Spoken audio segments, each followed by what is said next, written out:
I came across this video on YouTube where there was this couple who they were trained in the gym together, they were into bodybuilding, and the guy said his beloved girlfriend left him for the trainer. He was devastated, right? And as a side note, the chemical reactions that happen when someone is in love is powerful. You got oxytocin and dopamine and a surge of hormones that flood your brain. Literally, it's more powerful than drugs, in my opinion. So this guy was heartbroken, could barely function because of the empty void that he felt. And then one day, he flipped a switch. He went to the gym and went absolutely apeshit. He went ballistic on his training regimen and turned into a complete savage. The guy literally went from heartbreak to Hercules. You can see the video on YouTube. The guy beasting it in the gym like it was the cure to all his problems. Turns out it was the cure. There's a quote that I seen somewhere that said, "He who makes a beast of himself gets rid of the pain of being a man." I think that goes for anybody regardless of gender. That's universally a human ability. Somebody did you wrong? What are you gonna do? What are you gonna do to soar above it? What are you gonna do to blow past them like a Ferrari passing a pedestrian? You never know what people are going through in life. If you've been through a lot, realize that even though your pain is a rough road right now, it's the foundation of your purpose. You gotta go through it. Or shall we say, grow through it. It'll save your life. If you're going through hell right now, you might as well keep going. Because it's gonna take the same amount of energy to get to where you wanna be than it would, if not more, to turn around and retreat and start all over again. Let your trauma toughen you up, because that's what it takes to start thriving. That's the beauty of perspective, when you shift from post-traumatic stress to post-traumatic growth. Your actions speak louder than your words, but when you're proactive with your results, you realize that you didn't even need to speak words in the first place. Toughen up. Everything starts from now. The human spirit is rebellious for a reason. We all go through bullshit, but it's the ones who take that bullshit and use it as fuel for the fire inside of them that shine through. Be a firm believer in taking the cards you were dealt and turning them into the best winning hand you can. Get the ground beneath your feet and the wind behind your back. Gain strength from the struggle and rise up out of the flames like a phoenix. Your old self has to be broken down in order to reinvent your new self. Feel the agony. Embrace it, its power. You're going to exceed your own expectations. Become a force to be reckoned with. When pain is seen as a burden, it destroys confidence and leads to depression. When pain is seen as a teacher, it carries within it the potential for resilience and creative growth. I believe everybody has the ability to transform pain into power. But it's really not all about transformation. Look at it like building a higher pain tolerance. The most successful people in this world have the highest pain tolerance. They can handle more pain and discomfort. They become friends with the struggle, and they're able to suffer constantly in order to get to the worthwhile goal. In fact, I would argue that it would be beneficial to deliberately go out and seek more pain and use it to become more powerful. Instead of being crushed by the weight of hardship, be disciplined and harness the energy within that struggle to fuel your personal motive. Whether it's emotional pain from loss, mental pain from hard work and discipline, or physical pain from exertion and muscle strain, it's going to lead to strength. It's going to give you the ability to overcome adversity and emerge with newfound wisdom. Pain is just the raw material for resilience. You can't change without adversity. I hope by now that we understand pain is a good thing. It's so beautiful and attractive.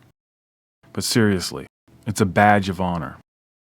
But I do want to give you guys some more practicality and a deeper way of understanding this subject so you can fully benefit from it. Number 1, analyze the pain's impact on your cognitive and emotional state.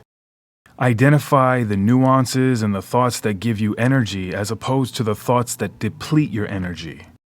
If you're focusing on what you lost or what you don't have, for example, focus on the things that you've gained and the things that you do have, things that you can be appreciative for.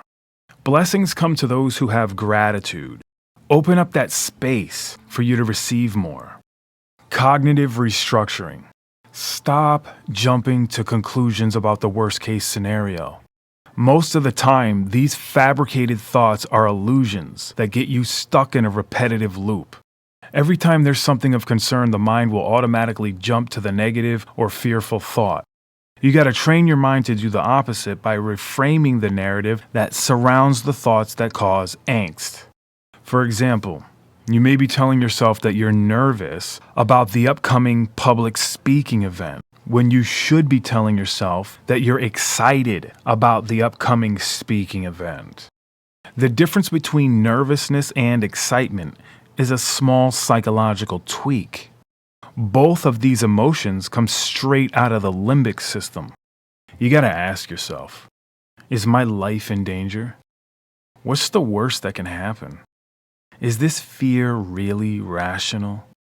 Therefore, you realize you were lying to yourself by saying you were nervous, but in reality were actually excited. But telling yourself that you're nervous causes you to be nervous. We can get deeper into the reason why these things happen to the human mind, but I want to stay on topic. Also, when anything unfortunate happens in life, because that's part of life, reminding yourself of things like it didn't happen to you, it happened for you, etc. You got to challenge negative thought patterns that you associate with painful experiences. Anytime negative emotions creep into your brain, you got to override that shit. Say it out loud. Nope, we're not going there today. The same way you would say it to somebody else if they were throwing shade on you. You would put them in check. You got to do it to yourself as well. Work on intrapsychic conflict resolution. Some examples include 1. The conflict between the desire for immediate gratification and the need to delay gratification for a greater reward in the future.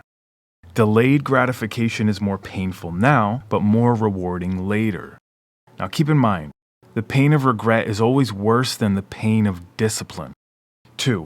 The struggle between wanting to win and establish control and accepting the pain of loss and the desire to find meaning in the loss. 3. The conflict between conscious and unconscious desires, such as the desire for love and intimacy versus the fear of vulnerability and rejection, and understanding how the fear of vulnerability and rejection prevents you from love and intimacy. We want to explore the mechanisms of these resolutions, analyze the internal dialogues and how you negotiate with yourself, learn how to harmonize conflicting emotions, and drive creative output. Find satisfaction in the psychological resilience that's built through the process of confronting and transforming your pain. The cognitive strategies employed to navigate adversity and convert it into a source of purpose and strength is paramount and priority. Identify processes that contribute to you being able to do this, like diet and exercise, for example. You're going to have more creative energy on what you put into your body if it's clean and nutritious. Also, if you're not at least trying to meditate, you're stealing from your own cognitive abilities. You're robbing yourself of your mental dexterity. It's not like you have to be a super meditator. You don't have to sit in a lotus position and levitate. It's as simple as quieting the mind for a few minutes. Sometimes that makes all the difference. Scientific data proves that yoga and meditation is slowing down and preventing age-related thinning of the frontal cortex. That's the part of the brain responsible for memory and psychological well-being. Basically, that's the part of the brain that's responsible for alleviating symptoms of various disorders such as anxiety, depression, eating disorders, insomnia, and chronic pain. Our bodies were not made to sit in chairs all day. We're not breathing properly in this position. So standing up and breathing deep into the belly will make a huge difference and change your physiology. Investigate the neurological responses associated with this. Analyze how the brain's reward system and neurotransmitters are engaged during the act of transforming your pain into creative power. Because if you want to explore more on the cognitive neuroscience and the therapeutic effects of meditation, you can check out the YouTube channel. It's called Beautiful Science. The title of the video is The Neuroscience of Mindfulness. Because ultimately, we want to tap into the adaptive processes because that's a catalyst for personal growth. It contributes to increased psychological flexibility and adaptability, and it makes it easier to sustain that adaptability and discover aspects of yourself that have remained dormant. Number 2, expressive writing. Write freely about your pain, exploring feelings and thoughts without judgment. Look for patterns of recurring themes in your writing that can be channeled into creativity. I want to share a writing exercise that I got from Jonathan Haidt's book, Happiness Hypothesis. He says, no matter how well or poorly prepared you are when trouble strikes, at some point in the months afterwards, pull out a piece of paper and start writing. He goes on to say, Penn Baker suggests that you write continuously for 15 minutes a day for several days. Don't edit or censor yourself. Don't worry about grammar or sentence structure. Just keep writing. Write about what happened, how you feel about it, and why you feel that way. If you hate to write, you can talk into a tape recorder. The crucial thing is to get your thoughts and feelings out without imposing any order on them. But in such a way, after a few days, some order is likely to emerge on its own. Before you conclude your last session, be sure you have done your best to answer these 2 questions. Why did this happen? And what good might I derive from it? Then there's creative writing or poetry. You want to channel your emotions into creative writing. Read biographies about those throughout history who have triumphed from hardships, and make correlations within your own life to etch into your heart and mind during your journaling process. A great book that has many stories to pull from is Ryan Holiday's Obstacle is the Way, his best book in my opinion. But the purpose of this is to transform narrative, aspiring to rewrite your narrative, reframing the pain as a pivotal chapter rather than a defining story. Through creative expression, you have the opportunity to craft a narrative that emphasizes growth, triumph, and the empowerment that emerges from confronting and transcending adversity. Number 3, representation. Experience a cathartic liberation. This is how the greats of all time free themselves from the emotional pain. They do it through creative expression. The action becomes a liberating force, allowing them to rise above adversity and reclaim a sense of purpose and prestige. Singers, songwriters, musicians, dancers, athletes, painters of notoriety have used past painful experiences to propel them forward. Don't overlook the act of singing and dancing. If you're feeling depressed, ask yourself, when is the last time you sung or danced? Take a look at the fact that you wouldn't even be here if your ancestors didn't make it through the adversities of their time. Aspire to leave a legacy of inspiration for yourself and others. By transforming your pain into creative power, you contribute to a narrative of human strength and resilience that transcends personal struggles. You inspire those who follow to channel their own challenges into sources of empowerment and resilience. Number 4. Collaborative projects. Collaborate with other like minds or join a creative community. Incorporate diverse perspectives into your work. The collective provides support and broadens improvement, impact, and cohesion. Embrace vulnerability by allowing others to connect with your journey. The act of sharing can further empower both you and those who resonate with your work. Evaluate the psychological impact of sharing your story, your pain, and your journey with others. It's liberating. Cultivate social connection and validation, reinforcing the efficacy of aspirational work. Explore how the communal aspect of the work contributes to the emotional and psychological betterment.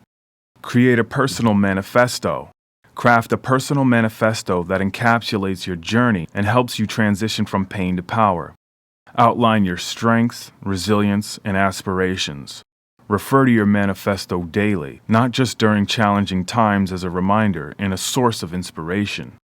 I'll give you an example of a personal manifesto/mission statement I wrote years ago. It says, I, Kevin Del Rosario, hold through the following with ongoing purpose and action. I wake up every day with gratitude for the fact that I'm able to function in this world at a supreme level. I touch everybody I come in contact with positively and to the fullest, in a way that inspires and invigorates. My unique abilities and talents enhance other people's lives and vice versa. I show and prove what yesterday was thought to be impossible. Every day is progression. In short, uplift, inspire, rise up, invigorate, be free. You want this to be less than 100 words. Enough so that you can have it memorized to the point where you can recite it off the top of the head to anybody at random. In closing, I want to share the phoenix rising metaphor. Take a deep breath. Sit in a calm position. Envision yourself as a metaphorical phoenix rising from the ashes of pain. Aspire to use the intensity of your experience as the fuel for a powerful creative rebirth, symbolizing resilience, renewal, and a triumphant emergence from the challenging circumstances as you raise up out of the flames. And I want to leave you with this. The pain of growth hurts.